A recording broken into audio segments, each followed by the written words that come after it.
বললাম যে ভাই বোনকে বিয়ে দিতে অনেক টাকা পয়সা খরচ করা লাগে।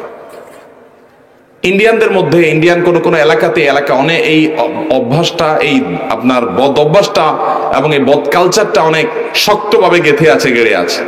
কেরালা রাজ্যের যে সমস্ত ইন্ডিয়ানরা আছে, মধ্যপ্রাচ্য প্রবাসী ভাইরা বলতে পারবেন, তাদের কোনো মেয়ে হয়েছে তো বস, তাদের লাইফ শেষ। পারলে মেয়ের শরীর ওজন পরিমাণ স্বর্ণ দেওয়া লাগে, এমন একটা অবস্থা। এই নোংরা কালচার কোন মুসলমানদের সমাজে হতে পারে। এখন কথা হলো, ভাই তিনি জমি জমা বিক্রি করে টাকা পয়সা দিয়ে বোনকে বিয়ে দিয়েছেন, অথবা বাবা তার মেয়েকে বিয়ে দেওয়ার জন্য অনেক খরচ করেছেন, তাই বলে বাবার সম্পদে, প্রত্যেকটা সম্পদের ভাগ হিসেবে ওই মেয়ে পাবে না, এরকমটি করা যাবে না। কেন যাবে না? ভালো করে বুঝেন।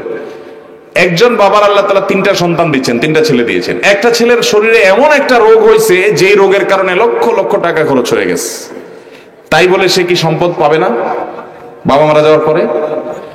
রোগ বালাই বা প্রয়োজনে খরচ করতে হয়, নিরুপায় হয়ে খরচ করা ছাড়া উপায় নাই। সন্তানদের জন্য যেরকম কোনো খরচ করা লাগে, তাহলে এটা বাবার সম্পদ থেকে করতে হবে, এটা বাবার উপরে কর্তব্য। বাবা মারা গেলে বড় ভাই থাকলে তাদের উপর এটা কর্তব্য, তারা তাদের কর্তব্য পালন করেছেন। বিনিময়ে আল্লাহর কাছ থেকে পুরস্কার পাবেন, একটা টাকাও নষ্ট হবে না, সবগুলোর বিনিময়ে আল্লাহ তাআলা বুঝাই দিবেন। বিদা মন খারাপের কিছু নাই। আপনি এই কথা বলে টাকা কাটাকাটি করতে পারবেন না যে আমি তো বোনকে বিয়ে দিচ্ছি যৌতুক দিয়ে বা টাকা পয়সা খরচ করে, অতএব তাদেরকে বাবার সম্পদের ভাগ দেব না বা ওইটা মাইনাস করে ভাগ দেব। নো, এটা করতে পারবেন না। কারণ ওই যে একটা ছেলের অসুখ হলে তাকে যে সম্পদ থেকে বঞ্চিত করবেন সে সুযোগ নাই, তার জন্য যে খরচ করেছেন, তার অসুখ হয়েছে সেজন্য করেছেন, কিন্তু তাই বলে ওইটা কাটাকাটি করা যাবে, সম্পদের ভাগ ঠিকই দিতে হবে। তবে হ্যাঁ, শুধুমাত্র নামাজ কালাম পড়ে আল্লাহর কাছে নাজাত পাবেন না। আপনি বিয়ে করেছেন, শ্বশুর বাড়ি থেকে যৌতুক নিয়েছেন, কৌশলে ছলে বলেন যে শ্বশুর খুশি হয়ে দিয়েছে। খুশি হয়ে আমাকে তো দেয় না, আপনাকে কেন দেয়?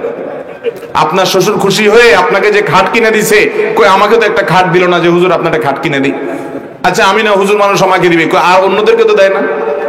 ভাইরা আমার, এগুলা কৌশলে বলে যে শ্বশুর বাড়ি খুশি হয়ে দিছে, ওনাদের মেয়েকে ওনারা দিছে।